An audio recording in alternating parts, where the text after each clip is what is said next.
What if the most important person in the world is the one you don't even see? What if the key to $1 billion empire wasn't locked in a vault, but was quietly wiping down a sticky table in a forgotten diner? We walk past people every day, labeling them, dismissing them, fitting them into convenient boxes. The waitress, the janitor, the delivery guy. We see the uniform, but we never see the soul inside it. But what happens when one of those invisible people refuses to be invisible any longer?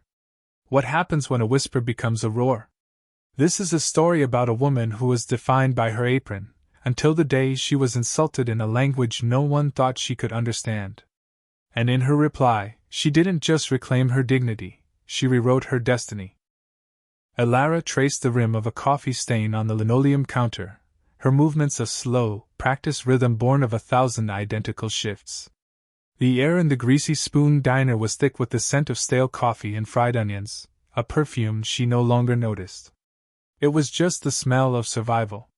Her uniform, a faded polyester shell of a dress, was clean but frayed at the cuffs, a testament to its long service. She felt frayed, too. A deep, bone-weary exhaustion had settled into her marrow, a constant companion for the past 5 years. Every tip, every meager paycheck, was a drop in an ocean of debt, a tidal wave created by her mother's illness. The hospital calls were relentless, each one a polite but firm reminder of the mounting bills, a tightening vice around her heart. She was 26, but sometimes, when she caught her reflection in the polished chrome of the milkshake machine, she saw the eyes of a much older woman looking back, haunted by numbers and fear. Her gift, the one thing that was truly hers, felt like a secret language from a forgotten life. She dreamt in Korean, the lyrical cadences taught to her by Mrs. Kim, the elderly woman next door who had practically raised her while her own mother worked 2 jobs. Mrs. Kim had given her more than just words, she had given her a culture, a way of seeing the world through a lens of respect, nuance, and honor.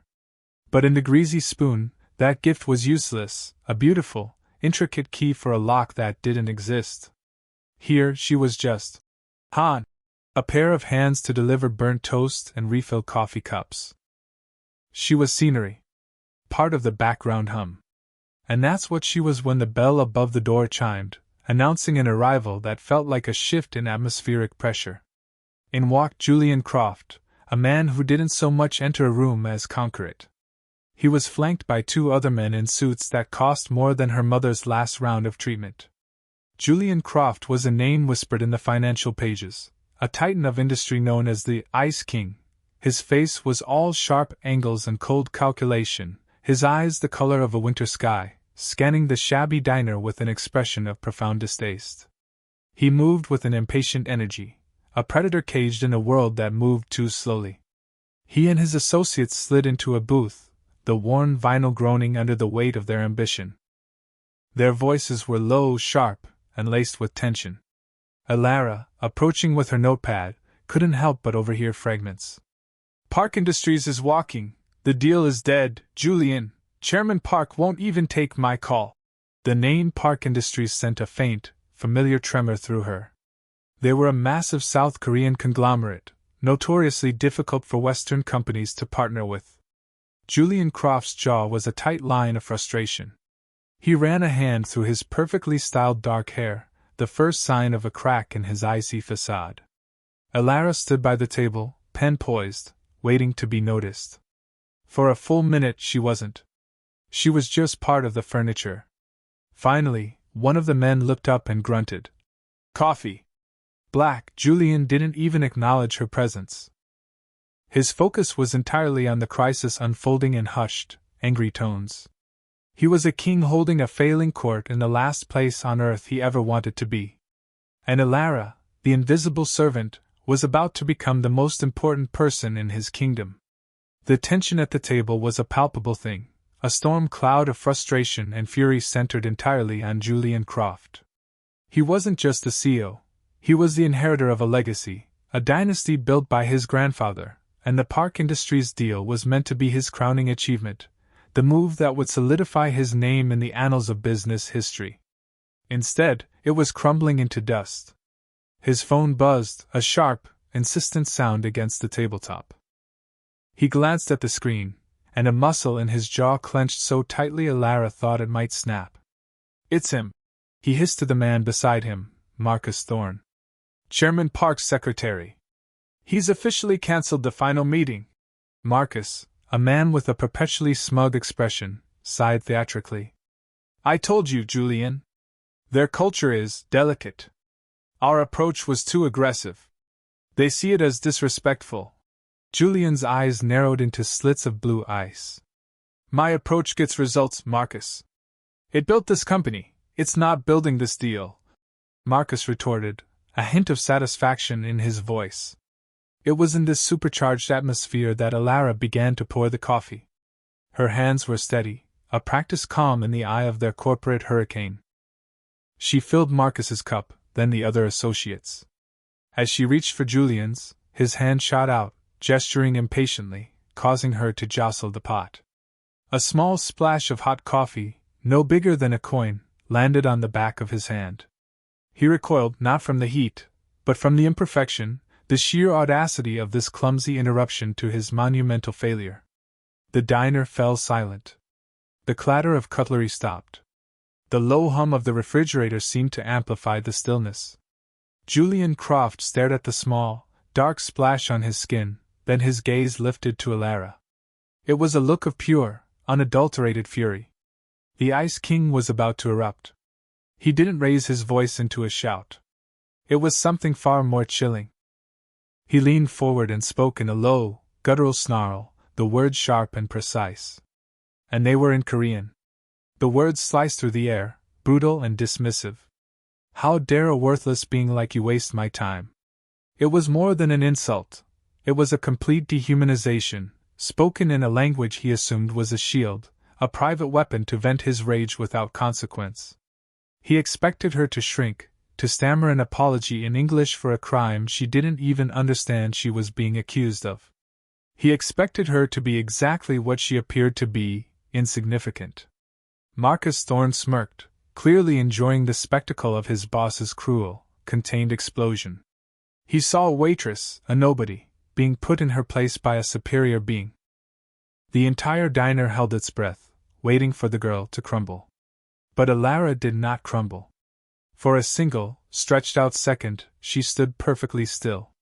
The shock was a physical blow, not just from the venom in his tone, but from the jarring collision of her two worlds. The language of her heart, the language of Mrs. Kim's gentle stories and warm kitchen, was being used as a dagger in this greasy, forgotten place. A flicker of deep, profound hurt crossed her face, so fleeting that only someone watching closely would have seen it.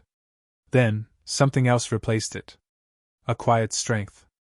A flicker of fire in her weary eyes. She straightened her spine, not in defiance, but with a sudden, unassailable dignity. She met Julian Croft's icy gaze directly, and the world seemed to slow on its axis. Then she spoke. Her voice was soft, but it carried through the silent diner with the clarity of a bell. Her Korean was flawless, her pronunciation imbued with a formal, almost poetic, respect that stood in stark contrast to his raw insult. "I apologize for wasting your time, sir. But wasting respect is a far greater loss." The effect was instantaneous and absolute. Julian Croft's face, a mask of cold fury just a moment before, went utterly blank with shock. The sheer impossibility of the moment short-circuited his brain. It wasn't just that she understood, it was the elegance of her reply, the way she had taken his crude insult and transformed it into a lesson on honor. She had not only defended herself but had, with a single sentence, revealed a depth and intelligence that was utterly at odds with her surroundings. Marcus Thorne's smirk vanished, replaced by a gape of disbelief. He looked from Alara to Julian and back again, his mind struggling to process what he had just witnessed. The other associate simply stared, his mouth slightly ajar. The waitress had spoken back. And she had won. Julian couldn't breathe. It felt as if all the air had been punched from his lungs. The world had tilted, the fundamental laws of his universe, of status, power, and perception, had been irrevocably broken. This woman, this waitress, had just dismantled his rage with a sentence. He saw it all in a flash. The perfect, formal grammar, the subtle use of the honorific, Chairman/Sir, the philosophical weight of her words. It wasn't just fluency, it was mastery. It was wisdom. A mind capable of that kind of retort in a high-pressure moment was not a mind that belonged behind a stained apron. He saw a resource. An anomaly. A key. "Get out," he said, his voice a low rasp. Marcus and the other man looked at him, confused. "She's just a waitress, Julian, she, not her." Julian snapped, his eyes still locked on Alara. "You. Both of you. Get out." Now, he didn't wait for them to obey. He pulled a black credit card from his wallet and tossed it on the table. "My office. 1 hour," he said to Alara, his tone no longer angry, but filled with a strange, new intensity. "I'll pay you $10,000 for that hour." The entire diner seemed to gasp in unison. Alara stared at him, her mind reeling. $10,000. It was more than she made in 6 months. It was a lifeline. It was an escape. But it was also terrifying. I have a job," she stammered, the words feeling foolish as soon as they left her lips. Julian Croft allowed himself the smallest ghost of a smile. It didn't reach his eyes. "No," he said, his voice dropping to a near whisper, a conspiratorial tone that drew her in. "You have a prison. I'm offering you a war. The Park Industries deal. You heard us talking. I need a translator. Not just a translator. I need someone who understands. Someone who understands respect." He leaned forward slightly. "You understand respect, don't you?" He was looking at her as if for the first time, seeing past the faded uniform and the tired eyes, to the brilliant, hidden mind within. He was seeing her. And in that moment, Alara felt a tectonic shift inside her. The invisibility cloak she had worn for years began to dissolve. For the first time in a long time, she wasn't just being looked at, she was being seen. And the person seeing her was the most powerful, and perhaps most dangerous, man she had ever met. The choice was insane.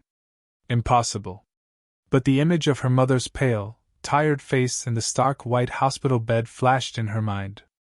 $10,000. It wouldn't solve everything, but it would buy time. It would buy medicine. It would buy hope. She took a deep breath, the smell of stale coffee filling her lungs for what she hoped was the last time. "Okay," she said, her voice small but firm. 1 hour, the weight of her decision settled on her, as she walked away from the greasy spoon, the worn-out apron left folded on the counter. The city felt different, sharper, the skyscrapers like glass and steel teeth threatening to devour her. Julian Croft's car, a sleek black machine that looked more like a spaceship than a vehicle, was waiting. The ride to Croft Tower was silent and surreal. Alara stared out the window at the world rushing by, a world she had only ever observed from the other side of a diner window. Now, she was in it, a passenger in a silent, speeding bullet aimed at the heart of corporate power. When they arrived at Julian's office, it was like stepping onto another planet. The room was a palace of glass and chrome, with a panoramic view that made the entire city look like a toy set. A man with kind, worried eyes and a perfectly tailored suit was waiting for them. "Arthur Vance," he said, extending a hand. "Mr. Croft's legal counsel." His handshake was firm, but his expression was one of profound skepticism as he looked Alara up and down. Julian ignored the palpable tension. "Arthur, this is Alara. She is our new lead consultant on the park negotiations." Arthur's eyebrows shot up so high they nearly disappeared into his hairline. He pulled Julian aside, speaking in a frantic whisper that Alara could still easily hear. "Julian, are you out of your mind? A waitress? We have the best translation firm in the country on retainer. The board will have your head. This is a billion-dollar deal, not a social experiment." Julian's voice was calm, but it held a core of unbendable steel. "The best firm in the country is the one that lost us this deal, Arthur." They translated the words, not the intent. "They don't understand the culture. They miss something." He glanced over at Alara, who stood awkwardly by the vast window, looking small and out of place against the city skyline. She does. I saw it. I felt it. He turned back to Arthur. I'm not betting on a waitress. I'm betting on a mind. Now draw up a contract. A short-term consultancy agreement. And make the compensation significant. Arthur looked as if he was about to have an aneurysm, but he nodded stiffly and retreated to a side office. The reality of her situation began to crash down on Ilara. The sheer insanity of it.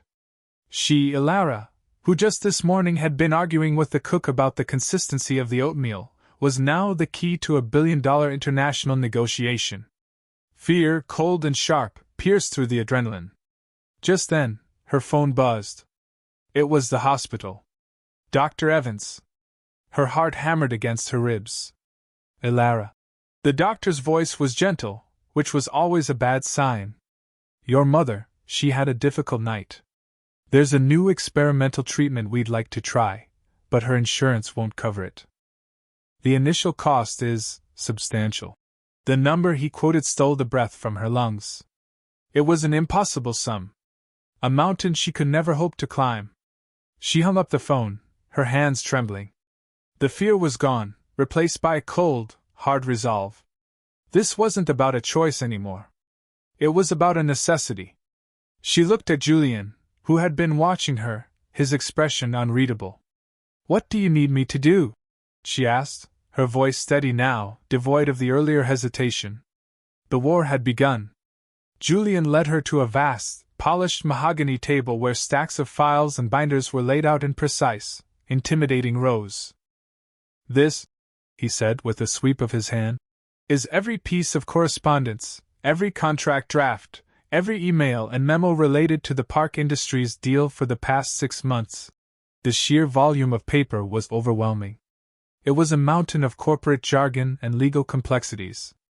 Our previous translators flagged no major issues. They said everything was standard. But Chairman Park's last communication cited a fundamental lack of respect in our proposal. Find it. He looked at her, his gaze intense. Find what they missed. As Julian and Arthur left for a pre-scheduled meeting, Marcus Thorne entered the boardroom. He sauntered in, a condescending smirk plastered on his face. He circled the table, looking at Ilara as if she were an exotic insect. So, he began, his voice dripping with sarcasm. The savior of Croft Industries. A regular Joan of Arc in a polyester dress. Tell me, what's your business degree in? Advanced coffee pouring? Plate stacking logistics? Ilara refused to rise to the bait. She opened the first file, her eyes scanning the dense text. I'm just here to help, she said quietly, not looking up.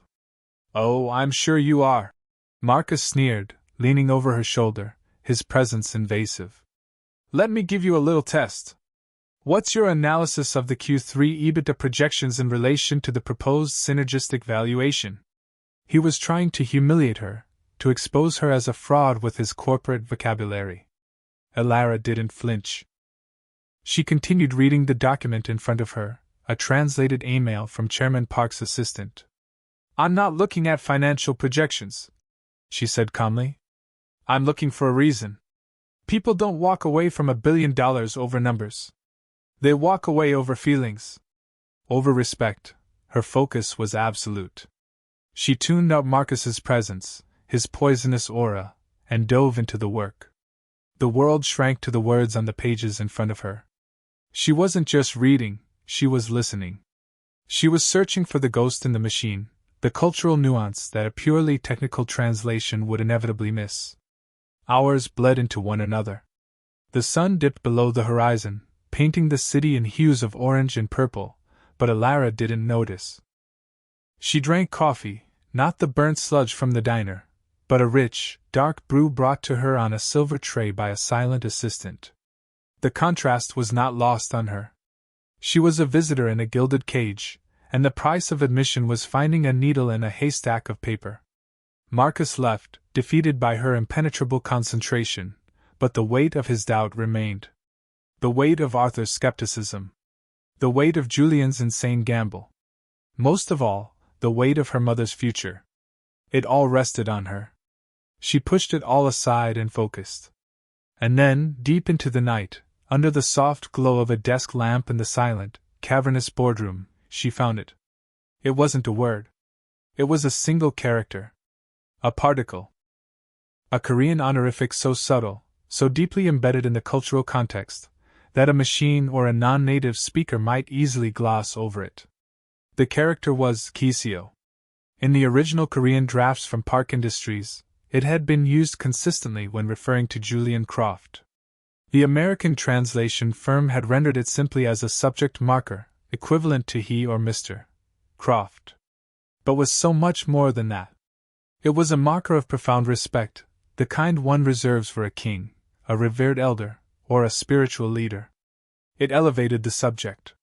However, in the final contract draft sent from Croft Industries back to Park, the Korean translation had used the standard, neutral particle, noon. It was technically correct. But culturally it was a colossal blunder. It was like speaking to a king and addressing him as buddy. It was a demotion. An erasure of respect. But there was more. Alara cross-referenced it with an earlier email from Chairman Park himself. He had written about his own company's philosophy, using a specific phrase, "We build partnerships on a foundation of mutual respect." The Croft translation had rendered it as, "We require mutual respect to build partnerships." The nuance was everything. Park's version was an invitation, a statement of philosophy. The Croft version was a demand, a prerequisite. They had taken a hand offered in friendship and treated it like a contractual obligation. This was it. This was the fundamental lack of respect. It wasn't one thing, but a death by 1,000 tiny cuts, a pattern of cultural tone-deafness that culminated in a final, insulting contract draft. She gathered the relevant documents, her hands shaking slightly with a mixture of exhaustion and exhilaration. She had found it. Julian returned to the office just before dawn, his own face etched with fatigue from a night of damage control with the board. He found her asleep at the table, her head pillowed on a stack of files, the lamp casting a soft halo around her dark hair. For a moment, he just watched her, the fierce protector of his legacy, the Ice King, felt a strange, unfamiliar warmth spread through his chest. She looked peaceful, vulnerable. He gently touched her shoulder. "Alara," she jolted awake, her eyes wide and momentarily disoriented.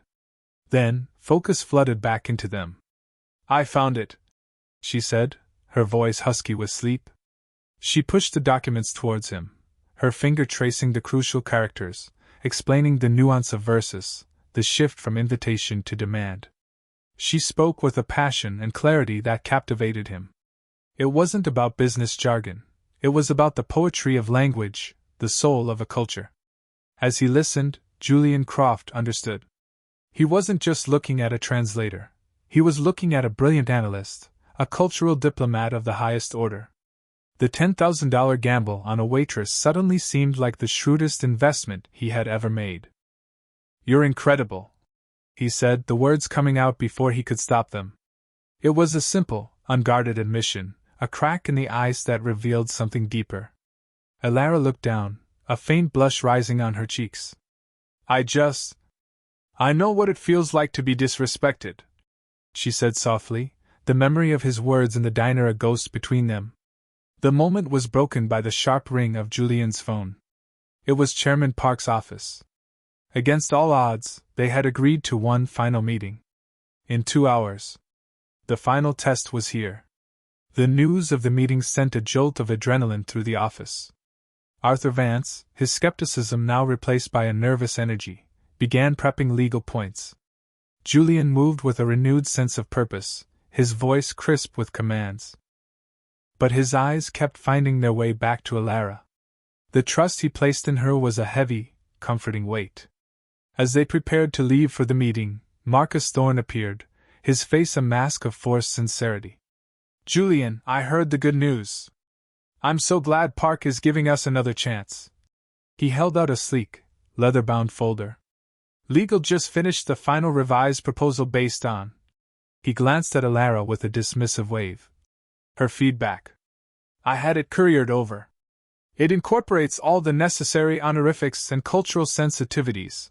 Julian, distracted by a call from the board, nodded. Good. Give it to Alara. She needs to review it on the way. Marcus handed the folder directly to Alara, his eyes glinting with something she couldn't quite decipher. It's just minor formatting changes, he said smoothly. A few commas, a reordered clause. Nothing to worry about. The lie was as polished as his expensive shoes. He was counting on the pressure, the lack of time, for her to take him at his word. He was banking on her being exactly what he thought she was, an amateur, a fluke, someone who could be easily manipulated. In the car, the silence was thick with anticipation. Julian was on the phone, his voice a low murmur. Alara opened the folder. The document was pristine, the formatting perfect. She began to read, her eyes scanning the Korean text. At first, everything seemed correct. The respectful was there. The phrasing seemed polite. But then she saw it. A single, insidious change in a critical clause regarding quality control. The original phrase, as she had recommended, was a collaborative statement. We will work together to ensure the highest standards. The new version, the one Marcus had slipped in, read, You will submit to our standards to ensure quality. It was a masterstroke of sabotage. To a non-expert, the sentence structure looked similar. But the verb choice was a declaration of dominance, an assertion of superiority that would be deeply insulting to Chairman Park, a proud man who saw this deal as a partnership of equals. It was a poison pill, designed to kill the deal instantly and make her look incompetent, proving to Julian that his faith had been misplaced. Her blood ran cold. He had set a trap, and she had walked right into it. She had less than 10 minutes before they arrived. 10 minutes to decide how to defuse a bomb she hadn't known she was carrying. Her heart hammered in her chest. She could expose Marcus right now, show Julian the document in the car. But that would cause chaos, shatter Julian's focus right before the most important meeting of his life. It would be her word against his trusted executives. No, that wasn't the way. She had to handle this herself. In the room. Face to face with Chairman Park. The meeting room was an oasis of minimalist calm, all blonde wood and natural light. Chairman Park sat at the head of a long table, flanked by his own team. He was an older man with sharp, intelligent eyes and an aura of immense authority. He nodded curtly as Julian's team entered, his expression unreadable. Introductions were made. The air was thick with a fragile, formal tension. Julian gave a brief, respectful opening statement in English, then turned the floor over to Alara to begin discussing the revised proposal. Ms. Alara will now walk us through the key points of our partnership proposal, which we hope addresses the previous misunderstandings, Julian said, his voice confident. He had no idea the document she held was a declaration of war. All eyes turned to her. Marcus Thorne, seated across the table, gave her a tiny, triumphant smirk. This is it, he was thinking. The waitress chokes. The deal dies. And I pick up the pieces. Alara's hands were clammy, but she kept them steady as she placed the leather-bound folder on the table in front of her. She did not open it.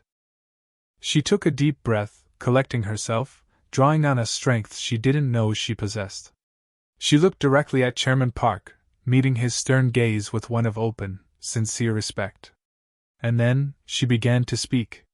She spoke in Korean, her voice clear and steady, filling the silent room. But she wasn't reading from Marcus's poisoned script. She was speaking from memory, from her deep and intuitive understanding of the documents she had studied all night. She spoke of the foundation of mutual respect. She articulated the vision of a true partnership, using the collaborative language from the original, correct draft.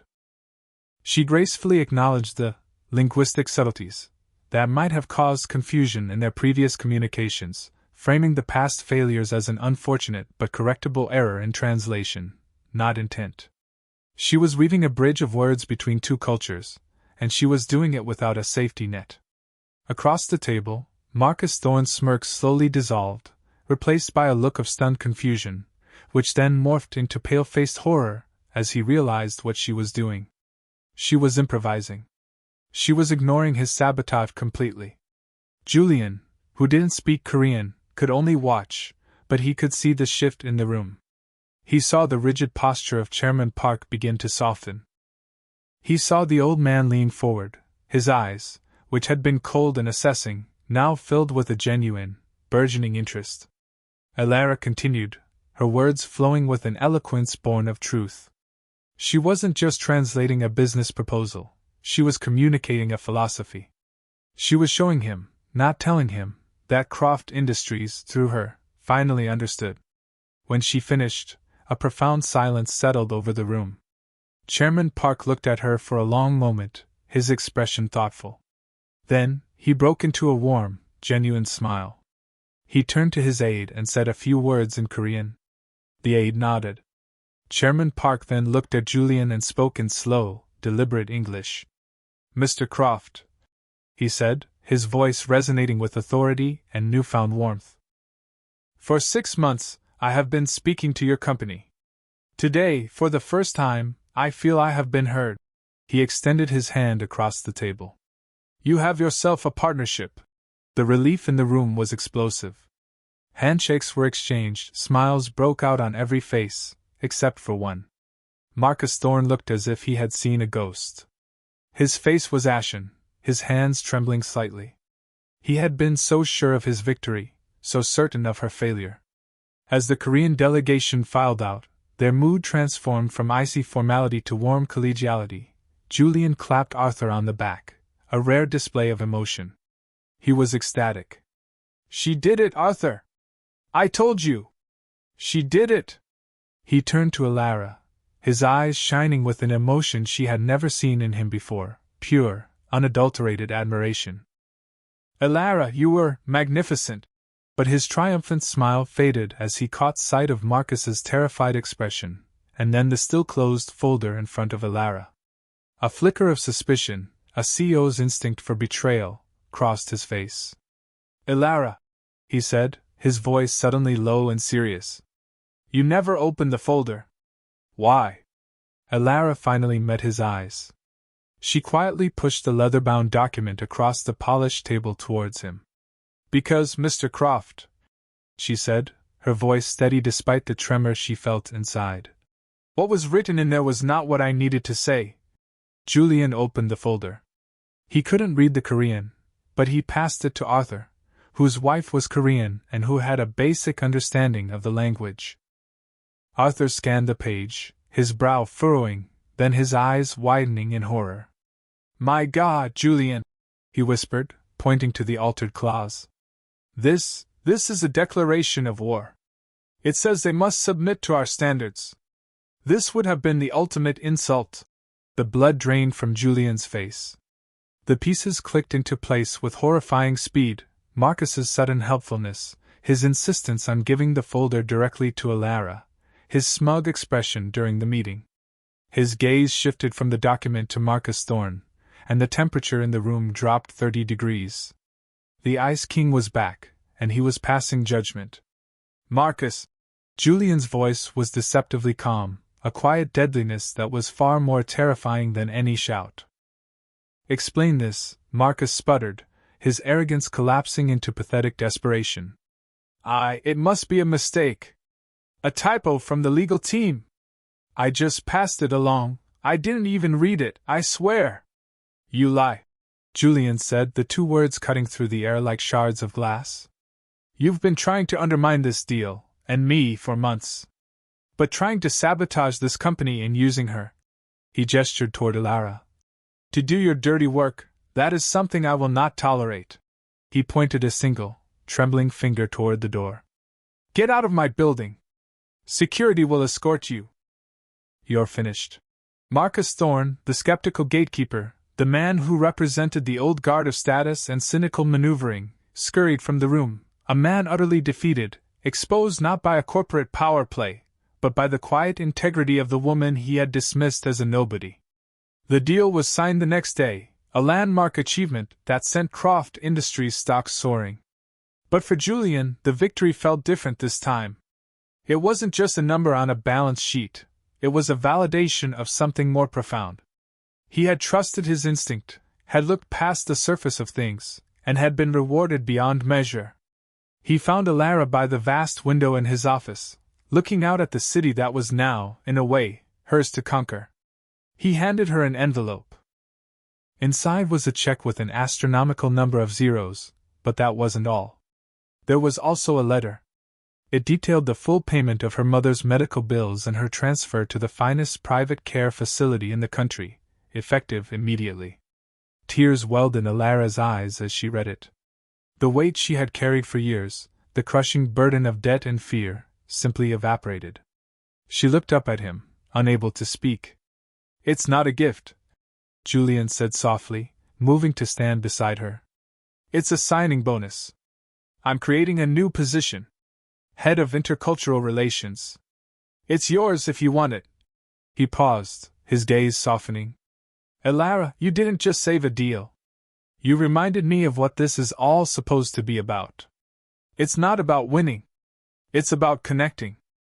It's about respect." The professional barrier between them had crumbled, replaced by a deep, unspoken understanding. He saw her not as an employee, not as a project, but as the remarkable woman who had walked into his life and turned it upside down. He had been the Ice King, ruling over a cold, sterile kingdom of glass and steel. But she, with her quiet dignity and profound wisdom, had brought the thaw. She had shown him the value not of what people have, but of who they are. They stood there for a long time, side by side, watching the lights of the city begin to twinkle in the dusk. It was the beginning of a new partnership, one built not on contracts and clauses, but on a foundation of mutual respect, earned in a moment of anger in a greasy spoon diner. So I ask you again, who are the invisible people in your life? Who are you overlooking? The person who serves your coffee, cleans your office, delivers your mail. What hidden gifts, what secret knowledge, what quiet dignity do they hold within them? Perhaps the next time you look, you'll try to truly see.